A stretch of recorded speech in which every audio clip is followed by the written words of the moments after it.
Comment la sexualité peut te rapprocher de ta spiritualité?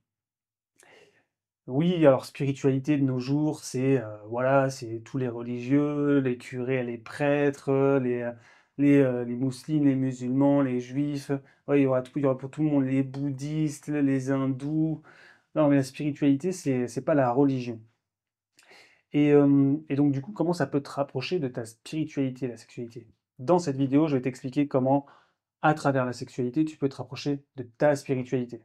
Déjà, il faut mettre le contexte. Déjà, je m'appelle Nicolas, je suis coach en sexualité, je suis un homme multi-orgasmique depuis 2019 et j'aide des hommes à devenir multi-orgasmiques, c'est-à-dire avoir des orgasmes puissants, les plus puissants qu'ils peuvent avoir, plusieurs fois en un rapport sans émettre leur semence. Et c'est dans cette optique-là que je tiens à te dire que la sexualité, c'est bien plus que ce que tu crois. Déjà, si tu ne le savais pas, en fait, c'est possible pour les hommes d'en arriver là. Et donc, c'est pour te dire qu'il y a encore tout un aspect de la sexualité dont on ne parle pas. Et je t'invite à cliquer sur le lien en description, le petit PDF gratuit là, où tu vas pouvoir avoir des clés pour pouvoir maîtriser au mieux ta sexualité et mener à bien une expérience des plus satisfaisantes pour toi et pour ta partenaire. Donc, qu'est-ce que c'est que la spiritualité à mes yeux? C'est générer du sens. Générer du sens, c'est quelque chose qui est difficile de faire en ce moment dans notre société, parce que plus rien n'est porteur de sens. Les gens font les choses d'une manière mécanique. Ils se disent qu'ils vont avoir une relation sexuelle, c'est juste par plaisir, qu'ils vont aller au travail, c'est juste pour manger, qu'ils vont en fait avoir une vocation, c'est juste parce que c'est pas vraiment une vocation, en fait, c'est juste pour se donner à manger. Ils vont lire un livre, c'est pour avoir certaines connaissances, mais il y a pas le fil de sens. Quel sens j'y rapproche par rapport à mes valeurs? Et en fait, il faut savoir que avoir des valeurs, c'est quelque chose d'important pour pouvoir trouver sa spiritualité. Les valeurs d'un être humain, tu peux les retrouver dans son quotidien. Par exemple, moi, je vois que une de mes valeurs hautes, c'est la spiritualité, justement. C'est de générer du sens dans ma vie. Générer du sens sur tout ce que je touche. Sans mauvais jeu de mots. Ça, c'est quelque chose d'important. Et c'est un entraînement de l'esprit.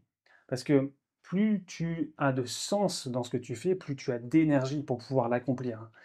Et l'un des problèmes de la société actuelle, c'est que les gens ne mettent plus de sens dans ce qu'ils font, même dans la sexualité. C'est pour ça qu'ils sont, la plupart, déprimés ou anxieux. Et donc, on est des êtres formés de chair, on a besoin de manger, évidemment, ça c'est un des besoins élémentaires, mais on est aussi des êtres qui avons besoin du sens. Le sens, c'est quelque chose qui nourrit notre esprit et notre vitalité. Et donc, comment la sexualité peut te rapprocher de ta spiritualité? Il faut savoir que découvrir le sens de la sexualité est un des moyens fondamentaux pour pouvoir retrouver du bien-être. La sexualité en soi, c'est quand même quelque chose d'assez incroyable. C'est quelque chose que tu n'as pas besoin d'acheter, normalement. C'est quelque chose qui t'est accessible et c'est quelque chose qui te permet de te remplir de plaisir. Ça a du sens, pourquoi? Parce que c'est quelque chose qui te permet de ressentir des moments d'extase. L'extase, c'est un moyen de vivre sa vie d'une manière alignée à un bien-être et à une sensation d'émerveillement par rapport à la vie. Et les anciens tantriques, les anciens taoïstes, avaient ce rapport-là d'émerveillement à la vie. Cet émerveillement-là est porteur de sens, parce que quand quelqu'un a un sourire et a cette petite étincelle dans les yeux, il va le propager autour de lui. Et donc c'est pour ça que la sexualité peut te rapprocher de ta spiritualité.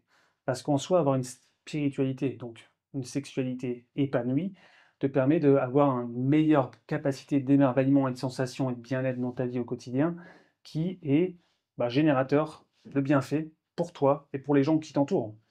Tu vois souvent des gens dans la rue qui n'ont plus cette ligne, ce fil de sens dans leur vie. Généralement, ils ont un visage un peu fermé, ils sont un petit peu blafards, voire même ingrats en fait. Ils sont toujours là à se plaindre. Et en soi, c'est possible de se plaindre, on est des êtres humains, hein, mais tu sens que ça s'est inscrit dans les traits de leur visage, quoi, carrément. Et ben, en fait, c'est ce que j'apprends dans ma formation et dans mon accompagnement, c'est-à-dire que l'être humain, et en tout cas le corps, est une éponge. Et plus tu vas générer des émotions et des sensations à travers ce corps, plus en fait il va inscrire un trait de personnalité, va inscrire un comportement en lien avec cette sensation et cette émotion qui perdure depuis tant et tant de mois, de semaines ou d'années pour certains. C'est pour ça qu'il y a des traits de visages qui sont plus ou moins différents et du coup des caractères qui sont plus ou moins différents. Parce qu'ils se sont donnés comme automatisme, comme circuit dans leur esprit et dans leur corps, une émotion et un sentiment depuis des années.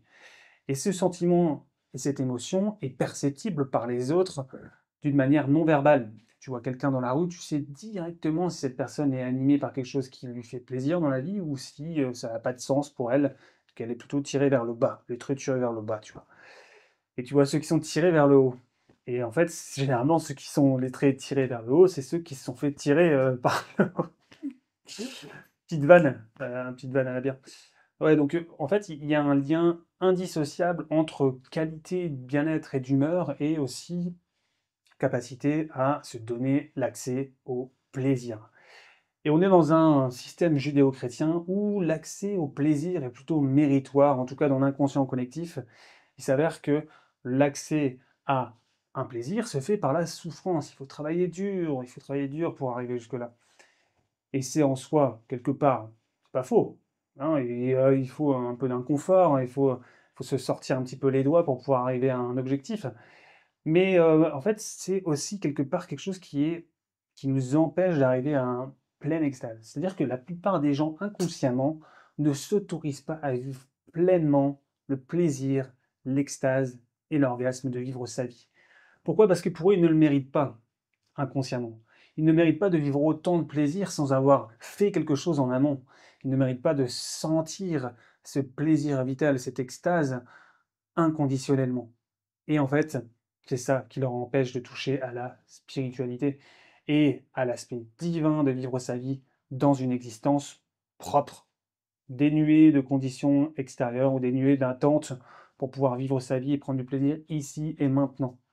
Et quand tu regardes que dans l'histoire, on nous a souvent matraqué l'esprit à nous dire que tu n'auras pas tel ou tel plaisir si tu t'es pas fait chier avant, quoi, en fait, si tu pas travaillé pendant tant et tant de temps, bah, en fait, quelque part dans ta sexualité, tu vas pas te l'autoriser non plus.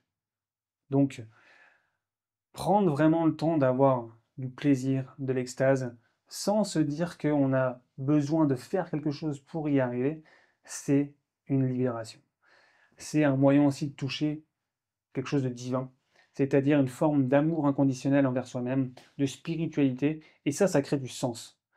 Parce que, au final, l'accès au plaisir et l'accès à la sensualité, à l'excitation, à l'orgasme, c'est quelque chose qu'on a tous le droit d'expérimenter, et je vois très très peu de personnes le faire d'une manière saine, c'est-à-dire d'une manière où ils se trouvent à se recueillir dans cette énergie. Les taoïstes de l'époque avaient vraiment cette tendance à, justement, comme je le disais, le corps est une éponge et plus tu vas incorporer des émotions à l'intérieur de celui-ci et des sensations, plus ça va devenir une seconde nature. Et en fait, les taoïstes avaient cette tendance à être obsessionnels par rapport à ça, c'est-à-dire qu'ils ressentaient leur corps et ils y amenaient de l'énergie positive, ne serait-ce que par le sourire, ne serait-ce que par les méditations et par la sexualité. Et donc, ils arrivaient à maintenir cette humeur, à cette qualité vibratoire assez régulièrement, pour que ça devienne une norme et un comportement qui se fait de manière inconsciente. Et donc c'est là l'enjeu, c'est-à-dire que c'est un moyen pour toi de conditionner ton esprit, ton corps, ton émotionnel à avoir un comportement qui est extatique. Et c'est ce à quoi j'amène les personnes que je coach, c'est-à-dire de créer un circuit qui permet de ressentir l'émerveillement et de l'extase dans sa vie au quotidien. Et pour y arriver, il y a plusieurs outils, mais en soi, il y a aussi l'épanouissement sexuel. Et c'est sur cette ligne-là que je base cette chaîne YouTube et mon expertise pour que les gens puissent être à l'aise à l'exprimer et à s'épanouir dedans, quels qu'ils soient, peu importe qui ils sont, peu importe ce qu'ils ont vécu, peu importe ce qu'ils veulent faire, peu importe ce qu'ils ne veulent pas faire, juste ils ont le droit de ressentir du plaisir et de l'orgasme à des quantités et à des qualités de plus en plus intenses. Et ça, c'est un moyen incroyable pour te faire bah, décapsuler ton esprit de toutes ces croyances limitantes qui te font dire que tu dois avoir telle ou telle chose pour avoir du plaisir. Non, c'est possible dès à présent de t'autoriser à vivre l'extase, et c'est tout le reste, c'est des croyances limitantes. Et une fois que tu as accès à cette extase et à ce plaisir, tu peux vraiment trouver la voie qui te convient. Parce que tu cherches plus une voie pour avoir du plaisir, vu que tu l'as déjà. Tu cherches la voie qui parle à ton cœur, et cette voie-là n'est plus dans l'attente d'avoir un plaisir quelconque, parce que au fond, tu as déjà tout ce que tu veux. Et c'est là où tu trouves vraiment la voie qui t'est destinée. C'est quand tu es dénué de toutes ces attentes et de ces projections extérieures sur les plaisirs que tu veux voir advenir dans ta vie, mais qui au fond ne sont pas forcément les tiens, ne sont pas forcément ceux que tu attends. Donc, il y a vraiment cette approche spirituelle dans la sexualité, en tout cas dans celle que j'enseigne, c'est d'aller toucher le véritable extase, le véritable orgasme en soi, qui peut te permettre, après, une fois que tu y as touché, d'aller choisir une voie qui t'est propre, dénuée d'attente, que ce soit ça qui te remplisse de plaisir, mais bien parce que c'est ce que tu as comme alignement avec ce que tu veux vraiment. Bref, c'est tout un sujet. En tout cas, ça m'a fait plaisir de le partager. Je t'invite à liker si tu as aimé ce que j'ai dit, à disliker si tu n'as pas aimé ce que j'ai dit, à t'abonner si tu as envie d'en savoir plus, à prendre le PDF en description si tu veux maîtriser tes orgasmes et maîtriser l'émission de ta semence. Donc abonne-toi pour y avoir. Et c'était mindfuck parce que c'est complètement cool. Aller à l'inverse de ce que la société nous inculque, aller à l'inverse de ce que l'on a cru être la sexualité jusqu'à maintenant.